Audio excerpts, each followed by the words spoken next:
So Y2Y is a student-run homeless shelter for young adults, ages 18 to 24. We're located in Harvard Square in Cambridge.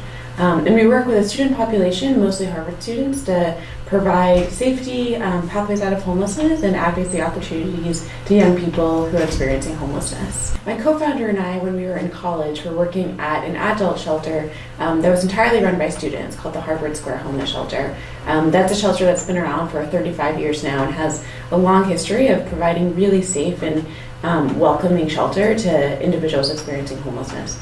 So while we were there, we started seeing more and more young people come through the shelter, young people our own age, 18, 19, 20. And we kind of started asking, like, is there more that we can do as a community here?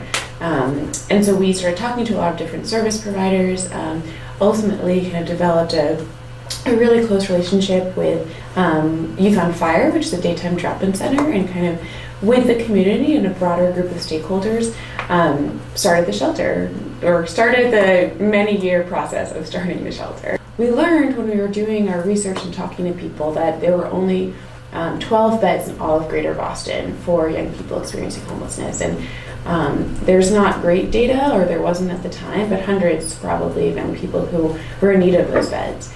And the research showed, and we've heard time and time again, that young people don't feel safe in adult shelters, and in fact feel safer often sleeping outside than in those adult shelters. So there was a really strong need for separate spaces for young people. One exception to that rule of not staying in adult shelters was that young people did feel safe at the Harvard Square Homeless Shelter because it was run by people their own age. And there just needed to be more beds because there weren't enough there. Co-founder and I had never done anything like this before. We were both actually still in school and trying to figure out how to go about it.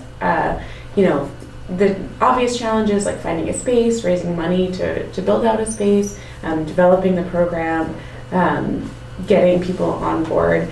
I think that by far the best thing we ever did was to bring together or to work with experts in the community. So really, really experienced service providers, incredible community members who all agreed that this needed to happen, and we were able to sort of just funnel that energy towards Y2Y opening.